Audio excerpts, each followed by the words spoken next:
মানুষকে গুনাহ করতে উৎসাহিত করে দুইটা বিষয়।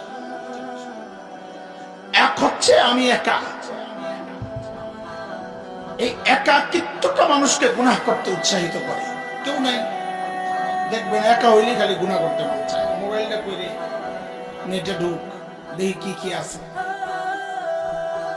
এই চিন্তার বিরুদ্ধে আল্লাহ জবাব দিচ্ছেন, ওয়াহুয়া মাআকুম আইনামা কুনতুম। বান্দা তুই একা না রে, তুই যেখানেই থাকিস না কেন আমি আছি তো।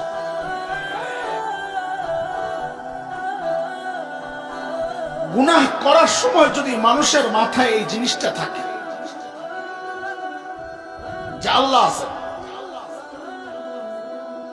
সামান্য একটা অফিসে ঢুকলে যখন একটা সিসি ক্যামেরা দেখি আমরা,